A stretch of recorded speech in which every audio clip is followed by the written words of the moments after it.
The Supreme Court's recent Dobbs versus Jackson ruling overturned a 49-year-old decision that federally legalized abortion in the United States. But there's also more to know. Today, I sit down with Jennifer Rubin, an attorney at Mintz, to dive into the discussion and learn more about what the decision actually means and how it will and has already affected individuals and entities across the country. So, let's get into it.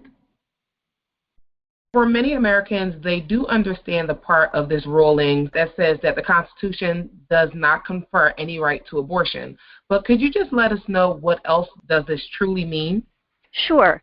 The Dobbs ruling removed the protection that was established for all individuals by the 14th Amendment of the Constitution, which means that the right of privacy, which Roe versus Wade found and protected as a federal right, no longer exists. So let me just restate it because that's packing a lot of legal terminology. Mm-hmm. In effect, it removes the federal right that protected an individual who made the decision whether or not they wanted to seek a right to abortion. So since there's no federal right, what that means is it is now up to each state. And each state may now regulate a woman's right to seek an abortion or otherwise restrict certain health care for women. So now instead of one rule that's applicable to all women in the United States, there can be, and in fact there likely will be, 50 different rules regarding whether, when, and how a woman may seek an abortion. Considering this new legislation, will organizations need to implement new rules to protect themselves? Well, let's start with it isn't legislation. A better way to think of it is a court ruling, of course, from the Supreme Court, which is the highest court in the land, that has removed a barrier to legislation. So as I indicated before, since the rule now says that there's no fundamental right to privacy that protects a woman's right to seek an abortion, it now means that there are no more constitutional limits on the state's ability to limit access to abortion. So again, we go back to the now default rule, which is that each state will decide for itself how the state will approach this issue. So it's not legislation, it's more the impact on future legislation that this case has. Now, the question about implementing new rules or whether or not an organization would need to implement a new rule to protect themselves, it's not really a matter of implementing new rules, but how does this ruling impact an employer's workplace? And of course, by that, impacting a workplace involves a lot of different issues. Of course, access to health care is the primary issue, but also access to certain health insurance benefits, and then other things that are now being discussed as a result of Dobbs. So how do you manage internal messaging about the ruling? How do you address, if at all, political speech in the workplace as employees either want to speak about it or don't want others to speak about it, right? There's two sides to the issue. It's very hotly debated. Social media issues. How do employers manage social media and their employees' use of social media to speak out against or for this issue? Mental health support. This issue has created a lot of anxiety among a lot of individuals, both men and women, by the way. And how does an employer provide support for employees who are undergoing mental health challenges as a result? So that's another issue. And then, of course, leaves of absence, accommodation for employees who need to travel to seek health care, and obviously, and very importantly, employee privacy issues. So there's a lot of impacts that this ruling has on the workplace, and employers are going to have to be thoughtful about how, if at all, they adjust their policies to address these impacts. You just said it's about how they adjust their policies. So how do you think this will affect their benefits offerings? Are they legally allowed to cover the cost of abortions or other reproductive rights, rather, for employees? So this is a very complex question. and complex because of the what I'm going to call the alphabet soup of laws that currently govern employee benefit plans. So you've heard of ERISA, of course. Everybody's heard of ERISA, and you've heard of COBRA. Those are probably the two most common ones.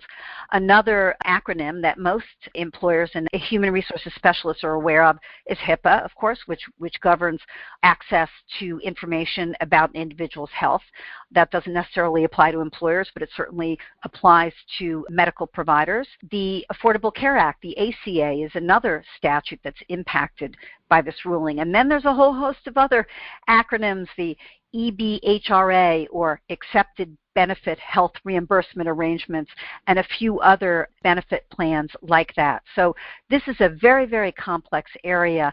When employers take a step back and look at their medical plans and how they're going to provide these benefits, or stop providing these benefits, by the way, because it's also possible that some employers may not be able to provide benefits because providing health care for abortions is now illegal in at least 13 states and about to be probably in 13 others. It's very important that employers seek competent counsel for how they address this in their benefit plans, because there could be criminal liability if, in fact, an employer is deemed to have aided or abetted an individual to obtain abortion as health care, and so that's an issue. So it's crucial that employers consult a benefit expert so that they can understand how they can design these plans, whether they can design these plans, whether this is something that could be part of their health care plans, or if they want to provide what's called a travel benefit. So for individual employees who happen to be performing services in a state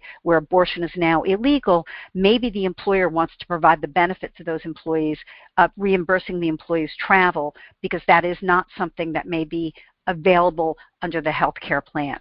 But again, it's very important that employers understand, because this procedure is now criminal in many states, the employers, which means, by the way, officers, directors, or managers who run these employee benefit plans could potentially face criminal liability, which of course is a very, very serious issue, right? I mean, it's not just being adjudged to be a criminal. You could end up in jail. You could end up paying a fine. So it's very important to understand the impacts and the legalities before adopting any of these plans or making these modifications. Move forward very cautiously.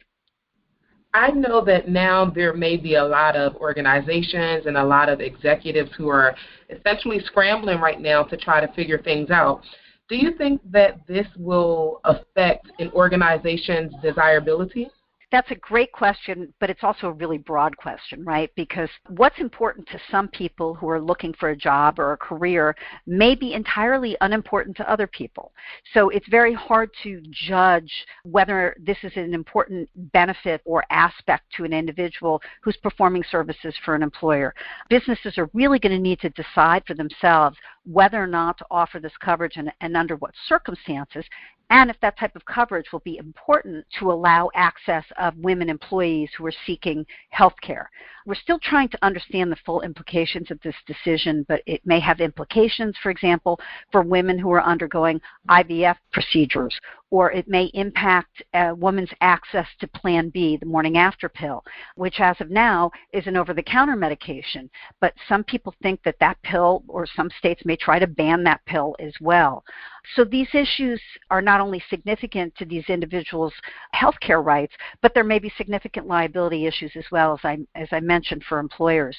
The other thing that people are not really talking about that I also think may be significant is that some of these state statutes allow an individual who's completely unrelated to the employer or the employee to file a lawsuit to seek civil damages against an employer, for example, who helps a woman try to get an abortion out of state, right? These aiding and abetting statutes, they're in effect, and they're bounties, right? They say to somebody, you can go out on my behalf, I'm the state, and help me enforce the statute, and I'm going to allow you to benefit from that. Now, setting aside whether or not that's legal, and I can pretty much guarantee you, see, that's going to be tested in court, right? But as of right now, it is legal. And so companies are going to need to think about, do we need to reserve for contingencies, right? If we put these plans into place and we get sued, where are we going to come up with the money to defend those lawsuits, to pay civil damages, to hire attorneys? I mean, that's